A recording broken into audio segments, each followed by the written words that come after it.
নিয়ে যেতে পারছিল না।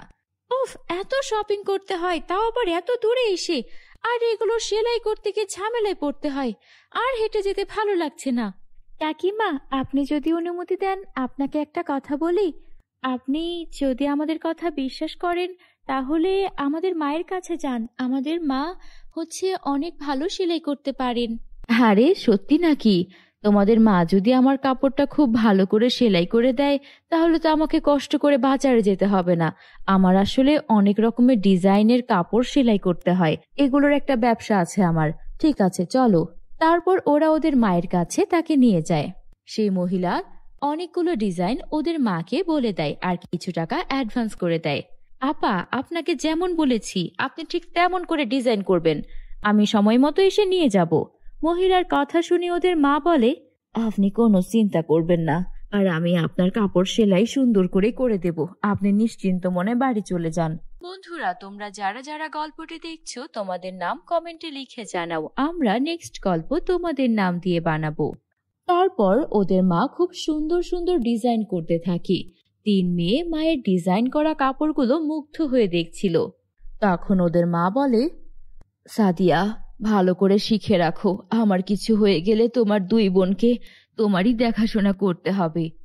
ওরা ভাবে ওদের মা হয়তো মজা করছে, কিন্তু ওরা দেখে কিছুদিন পর ওদের অজান্তেই ওদের মায়ের শরীরে মরণব্যাধি ক্যান্সার বাসা বাঁধতে শুরু করেছে। ওদের মা অনেক অসুস্থ হয়ে যায়, আর কিছুদিনের মধ্যেই ওদের মা মারা যায়।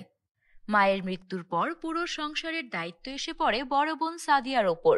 তোমরা কোনো চিন্তা করো না, আমি তোমাদের কোনো কষ্ট পেতে দেব না। মায়ের ইচ্ছা ছিল আমি যেন তোমাদেরকে দেখে রাখি, আমি তোমাদেরকে দেখেই রাখবো, অনেক আদর যত্ন করে রাখবো। মায়ের অভাব কখনোই আমি তোমাদের অনুভব করতে দেব না। এদিকে সেই মহিলা নিয়মিত ওদের থেকে কাপড় সেলাই করে নিত। সে যখন আসে আর জানতে পারে ওদের মা মারা গেছে, তখন তিনি খুবই ব্যথিত হন। দেখো, আমি তোমাদের কষ্ট বুঝতে পারছি, কিন্তু তোমাদের মা তো আমার থেকে অনেক টাকা অ্যাডভান্সও নিয়েছিল। এখন তোমরা যদি সেই কাপড় আমাকে সময় মতো ডেলিভারি নাই দিতে পারো, আর দিবে বা কিভাবে? তোমাদের মা তো মারাই গেছেন, আমার টাকাগুলো আমাকে ফেরত দাও। তখন সাদিয়া বলে, আপনি চিন্তা করবেন না, টাকা আপনার ফেরত নিতে হবে না। আমি আমার মায়ের মতো করে সুন্দর ডিজাইন করেই আপনাকে কাপড়গুলো সেলাই করে দেব। আপনি কয়েকদিনের মধ্যেই চলে আসুন, আগামী শুক্রবারই চলে আসুন না।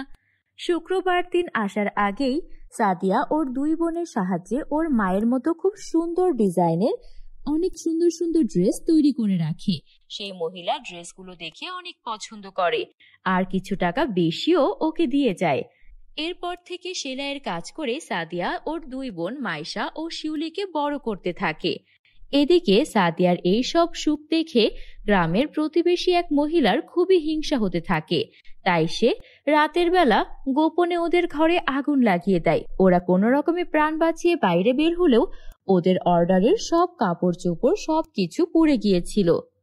আমি বুঝতে পেরেছি, এটা আমাদের প্রতিবেশী ওই কুচক্রী কাকিমার কাজ। তিনি আমাদেরকে হিংসা করে আমাদের বাড়িতে আগুন লাগিয়ে দিয়েছেন। এখন কেমন হবে? আমরা যে অ্যাডভান্সের টাকা নিয়ে রেখেছি অনেক কাজের, সাথে এই কাপড়ের দামগুলোই বা আমরা কিভাবে পরিশোধ করব? ওরা সারা দিন কান্না করতে থাকে, কারণ ওদের আর কোনো উপায় ছিল না বেঁচে থাকার। এত টাকা ওরা কোনোভাবেই জরিমানা দিতে পারবে না। তখন হঠাৎ করে রাতের বেলা ওদের ঘর আলো করে দুইটা পরী প্রকট হয়। একটা ছিল সোনার পরী, আরেকটা রূপার পরী। তখন পরীদেরকে দেখে ওরা তিন বোন অবাক হয়ে যায়। ওই দুষ্টু মহিলাই তোমাদেরকে এই অবস্থা করেছে, আমি দেখেছিলাম কিন্তু সাহায্য করতে পারিনি, একটা কাজে ব্যস্ত ছিলাম। আমি তোমাদের সাহায্য করতে চাই, বলো তোমাদের কিভাবে সাহায্য করতে পারি? আমাদেরকে আগামীকালকের মধ্যে 7টা লেহেঙ্গা ডেলিভারি দিতে হবে। আমরা 7টা লেহেঙ্গা তো তৈরি করে নিতে পারবো আমাদের সেলাই মেশিনে, কিন্তু আমাদের কাছে এত টাকা নেই যে আমরা নতুন করে কাপড় কিনে আনতে পারবো। তারপর পরী তখন তার জাদুর কাঠি ঘোরায়, আর সঙ্গে সঙ্গে সেখানে 7টা লেহেঙ্গা প্রকট হয়ে যায়, যেগুলো খুবই সুন্দর ছিল। তারপর সেখানে সাদিয়া নিজের মতো করে ডিজাইন করে দেয়, যাতে সেগুলো আরো সুন্দর লাগছিল। এগুলো তোমরা বিক্রি করলে তোমাদের সমস্যার সমাধান হয়ে যাবে। এই নাও, আমি তোমাদের একটা জাদুর লেহেঙ্গা উপহার দিচ্ছি। এই লেহেঙ্গাটার কাছে তোমরা তোমাদের মনের যা প্রয়োজন তাই চাইতে পারবে। এটা তোমরা তোমাদের কাছে রাখো। এটা দিয়ে আমরা কি করব? তোমাদের যদি সেলাইয়ের জন্য কোনো কাপড়ের দরকার হয় বা কোনো কিছুর দরকার হয় এই লেহেঙ্গার কাছে চেয়ে নিতে পারবে। তারপর ওরা সেই জাদুর লেহেঙ্গার থেকে অনেক অনেক কাপড় চেয়ে নিয়ে প্রতিনিয়ত সুন্দর সুন্দর ডিজাইনের লেহেঙ্গা বানিয়ে বিক্রি করতে থাকে। কিছুদিন পর ওরা তিন বোন খুব বড় একটা দোকান দেয়, যেখানে ওরা প্রতিনিয়ত সুন্দর সুন্দর ডিজাইনের লেহেঙ্গা বিক্রি করত। এরপর ওদের জীবনে আর কোনো কষ্ট থাকে না। ওরা তিন বোন সুখে শান্তিতে বসবাস করতে থাকে। বন্ধুরা, আমাদের চ্যানেলে নতুন হলে আমাদের চ্যানেলটিকে সাবস্ক্রাইব করতে ভুলো না যেন। Bye bye. আমি নিয়ে আসবো বাবা কিছু ফলমূল, তুমি খাবার চেষ্টা করবে। বলো বাবা, তুমি খাবে না? আর যদি না খাও অন্য কিছু বলো, আমি তোমার জন্য তাই নিয়ে আসবো। আচ্ছা ঠিক আছে, আমার জন্য ফলই নিয়ে আসিস। সাবধানে দোকান চালাস আর তাড়াতাড়ি করে বাড়িতে ফিরে আসিস। বাবা, তুমি আমার জন্য চিন্তা করো না, আমি ঠিক দেখবে তোমার দোকান একাই সামলাতে পারবো। কারণ আমি তো এখন অনেক বড় হয়ে গিয়েছি আর আমি স্কুলে অঙ্কও শিখে গেছি, তাই এখন আমাকে কেউ ঠকাতেও পারবে না। তুমি আমাকে নিয়ে একদম চিন্তা করো না বাবা। আচ্ছা মা, তুই সাবধানে থাকিস। দোকানের মধ্যে একা একা দোকান সামলানো অনেক কঠিন। আমার খুব চিন্তা হচ্ছে, তুই তাড়াতাড়ি করে দোকান বন্ধ করে বাড়ি ফিরে আসিস। বন্ধুরা, তোমরা যারা যারা গল্পটি দেখছো তোমাদের নাম কমেন্টে লিখে জানাও, আমরা নেক্সট গল্প তোমাদের নাম দিয়ে বানাবো। তারপর শ্রেয়া বাজারে চলে যায় আর বাজারে গিয়ে তার বাবার দোকান সামলায়। দোকানের মধ্যে শ্রেয়া অনেকক্ষণ ধরে বসে থাকে, কিন্তু দোকানের মধ্যে কোনো রকম লোক আসে না, আর এর জন্য শ্রেয়ার বিক্রিও হচ্ছিল না। তখনই এক বৃদ্ধ মহিলা আসে আর বৃদ্ধ মহিলা বলে, এই যে মেয়ে, শুনছো? এই দোকানের মালিক কোথায় গিয়েছে? তার সাথে আমার কিছু কথা ছিল। তুমি কে? এই দোকানে তুমি নতুন এসেছো নাকি? হ্যাঁ বুড়িমা, আমি দোকানে নতুন এসেছি আর আজকে আমার বাবা অসুস্থ, তাই আমি আমার বাবার দোকানে এসেছি। আপনার কি এমন কথা? আপনি চাইলে আমাকে বলতে পারেন। না থাক, তোমার বাবা আসলে তখনই বলবো। তোমার বাবার সাথে এখন তাহলে তুমি বিক্রি করতে থাকো, আমি চলে যাচ্ছি। এভাবে সারাটা দিন কেটে যায়। সন্ধ্যার সময় শ্রেয়া বাড়িতে ফিরে আসে, কিন্তু সে খালি হাতে ফেরেনি। তার হাতে ছিল একটি ব্যাগ আর তার ভেতরে ছিল কিছু ফল। তখন শ্রেয়ার বাবা এটা দেখে অনেক খুশি হয়। তখন শ্রেয়ার বাবা তাকে বলে, আমার মেয়েটা আমার জন্য কত কষ্ট করে, আমার জন্য দোকানে কাজ করে আবার ফলও কিনে নিয়ে এসেছে। আমি সত্যি তোকে কি বলে যে ধন্যবাদ দেব, কিন্তু আমার যে মনে হচ্ছে রে মা, আমি আর কোনোদিন সুস্থ হতে পারবো না। এভাবে বলো না বাবা, তোমাকে ছাড়া যে আমিও নিঃস্ব হয়ে যাব। সারাদিন দোকানে তেমন বেচা কিনা হয়নি, তবে তুমি চিন্তা করো না, আমি একটা না একটা ব্যবস্থা ঠিক করে ফেলবো। সকালে ঘুম থেকে উঠে শ্রেয়া মুরগিগুলোকে খাবার দেয়। শ্রেয়া প্রতিদিন ওর মুরগিগুলোর দেখাশোনা করত। প্রতিদিনের মতো আজও ও বাজারের দিকে এগোতে থাকে আর তারপর বাবার দোকানে বসে। এসে দেখে সেই বৃদ্ধ মহিলাটি আবারও সেখানে এসে অপেক্ষা করছে। আপনার কি প্রয়োজন আমাকে বলতে পারেন, আপনি তো কালকেও এসেছেন, আজকেও এলেন। আপনি আমাকে বলুন না কি হয়েছে, কি প্রয়োজন এই দোকানে, আর আমার বাবাকে কি বলতে চান?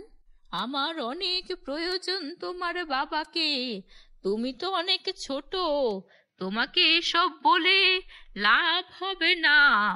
আপনি আমাকে বলেন না। আসলে তোমার বাবা আমার থেকে 10,000 টাকা এনেছিল, তাই ওগুলো। আপনি তো দেখতেই পাচ্ছেন বর্তমানে এই দোকানে কোনো কিছু বিক্রি হচ্ছে না। আপনি আমাকে কিছুদিন সময় দিন, আমি আপনার টাকা পরিশোধ করে দেব। শ্রেয়া মনে মনে ভাবতে থাকে এই মুহূর্তে 10,000 টাকাও কিভাবে পরিশোধ করবে। বাবা, তুমি কি কারো থেকে 10,000 টাকা লোন নিয়েছিলে? একজন বৃদ্ধ মহিলা আমাকে এসে টাকার কথা বলছিল। হ্যাঁ, আসলে নিয়েছিলাম তো, কিন্তু ওনাকে তো বলেছিলাম কিছুদিন পর আমার থেকে নিতে। ওনার মনে হয় টাকাটা দরকার, উনি এখনই চলে এসেছে। আচ্ছা তুমি চিন্তা করো না, আমি ওনাকে টাকাটা দ্রুত দেওয়ার চেষ্টা করব। শ্রেয়া মন খারাপ করে সেখান থেকে হাঁটতে থাকে আর তারপর একটা জঙ্গলে গিয়ে কিছুক্ষণ বসে থাকে। এভাবেই দিন কেটে যাচ্ছিল। শ্রেয়া অনেক চেষ্টা করছিল টাকাটা জোগাড় করার। এদিকে ওর বাবা একদিন অনেক বেশি অসুস্থ হয়ে যায়।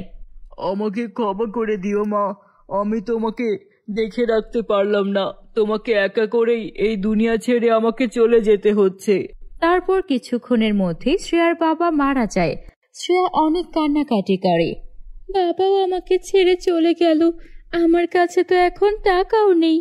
আমি এখন কিভাবে বাবার ওই ঋণ পরিশোধ করব? আমি তো বাবাকে ছাড়া একা কিছুই করতে পারবো না। শ্রেয়া এইসব ভেবে পথে পথে ঘুরছিল। ওর অনেক তেষ্টা পেয়ে যায়, তাই ও একটা কুয়োর কাছে যায়। দেখে কুয়ো থেকে অদ্ভুত আলো বেরোচ্ছে। কি ব্যাপার, এই কুয়ো থেকে এমন একটা অদ্ভুত আলো বেরোচ্ছে কেন? যখন কুয়ার কাছে গেল শ্রেয়া, তখন দেখলো একটা পরী সেখানে দাঁড়িয়ে আছে আর পরীটার গা থেকেই আলো বেরোচ্ছে। এই যে মেয়ে, তুমি এখানে কি করতে এসেছো? আপনি কে? আপনি কি আমাকে মেরে ফেলবেন? আরে না না, আমি কেন তোমাকে মারবো? আমি তোমার কোনো ক্ষতি করব না। আমাকে বলো কি হয়েছে? তুমি কি এই কুয়োতে কোনো খারাপ মতলবে এসেছো? না না পরি, আমি কোনো খারাপ উদ্দেশ্যে আসিনি। আমি তো জানতামই না এখানে আপনি থাকেন।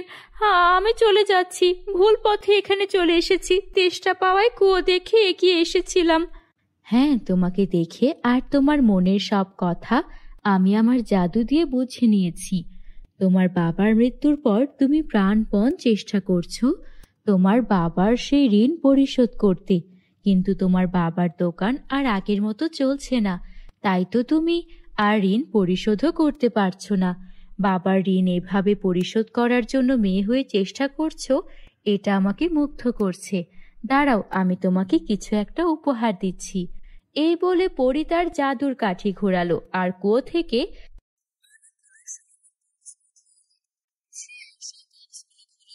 সেগুলোর মধ্যে অনেক সুন্দর সুন্দর স্বর্ণের মোহর রয়েছে।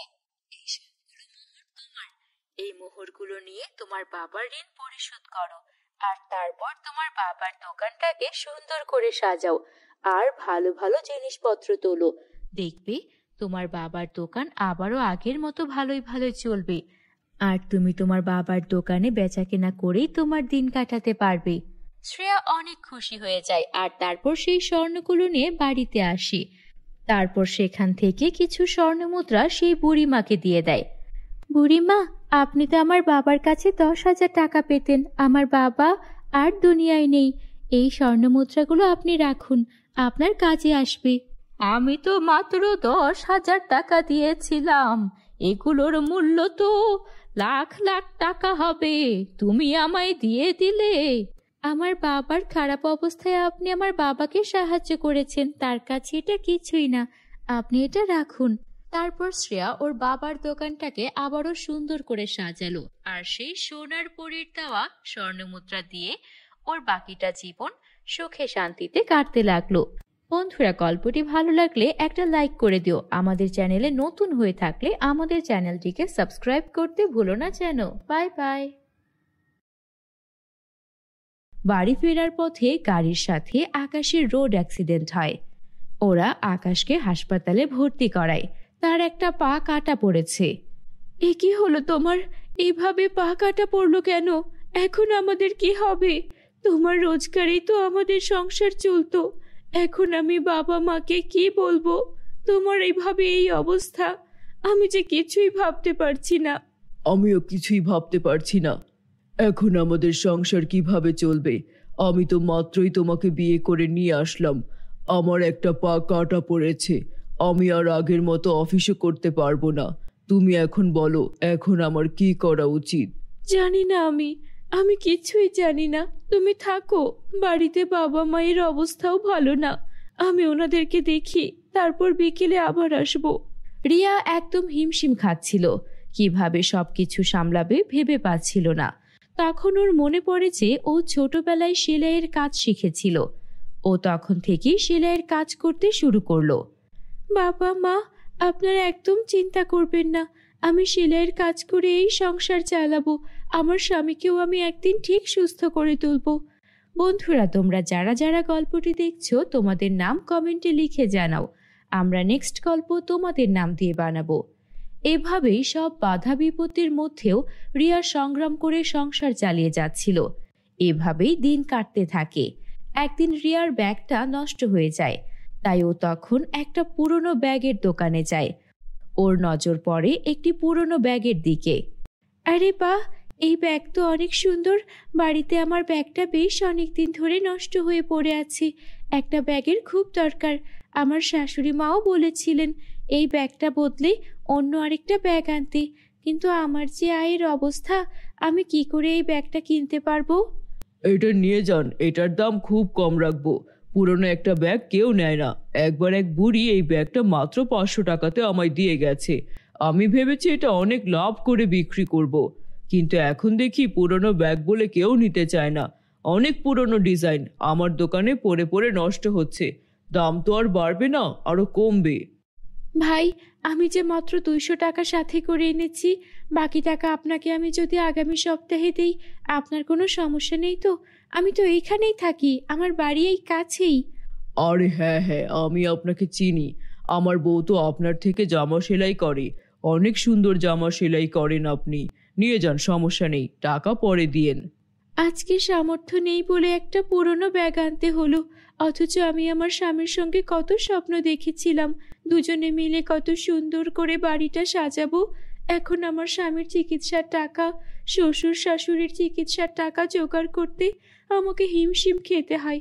তবুও ভালো, আমি একটা ভালো শ্বশুর বাড়ি তো পেয়েছি।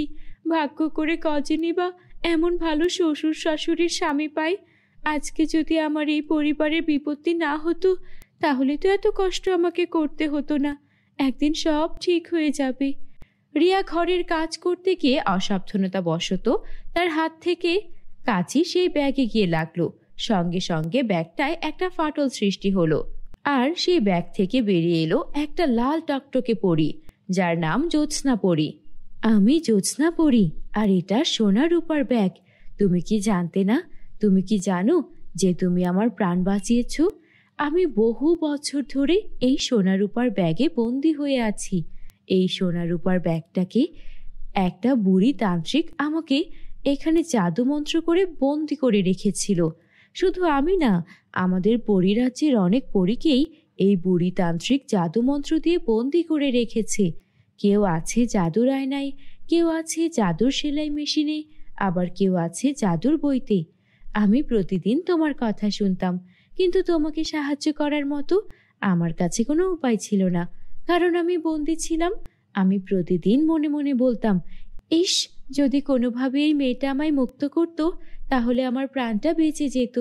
আমি ওই মেয়েটাকে কিছু না কিছু সাহায্য করতে পারতাম, কারণ আমি জানতাম তুমি অনেক কষ্টে আছো, তোমার স্বামীর পা কাটা পড়েছে।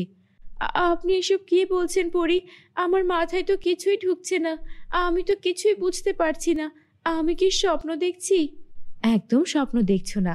তবে আমার এই বিশ্বাস ছিল একদিন এই সোনা রূপার ব্যাগ ফেটে যাবে, আর তখনই আমি আমার আগের রূপ ফিরে পাবো। তোমাকে অনেক ধন্যবাদ। আমি তোমার স্বামীর পা একদম ঠিক করে দিচ্ছি। জ্যোৎস্না পরী আকাশের কক্ষে যায় এবং তার পা একদম সুস্থ করে যায়। আকাশ অবাক হয়ে নিজের পায়ের দিকে তাকায়।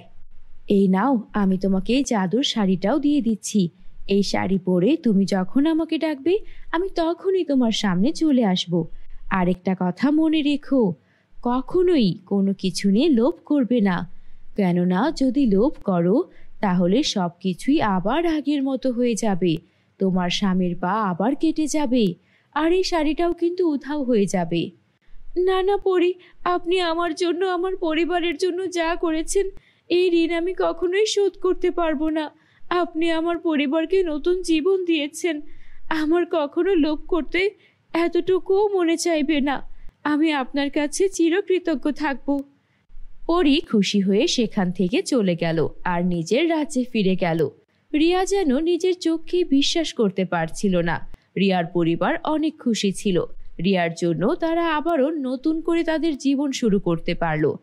রিয়াও ওর স্বামীকে আবারও সুস্থ রূপে ফিরে পেয়ে অনেক খুশি ছিল, যেন আকাশে নতুন সূর্যের উদয় হয়। তারা সকলে এরপর থেকে সুখে শান্তিতে বসবাস করতে থাকে। বন্ধুরা, তোমরা যারা যারা গল্পটি দেখছো তোমাদের নাম কমেন্টে লিখে জানাও। আমরা নেক্সট গল্প তোমাদের নাম দিয়ে বানাবো। বন্ধুরা, আমাদের এই গল্পটি তোমাদের কাছে কেমন লেগেছে? ভালো লাগলে একটা লাইক করে দিও আর কমেন্ট করে জানাও। তোমরা যদি আমাদের চ্যানেলে নতুন হয়ে থাকো আমাদের চ্যানেলটিকে সাবস্ক্রাইব করতে ভুলো না যেন। Bye bye.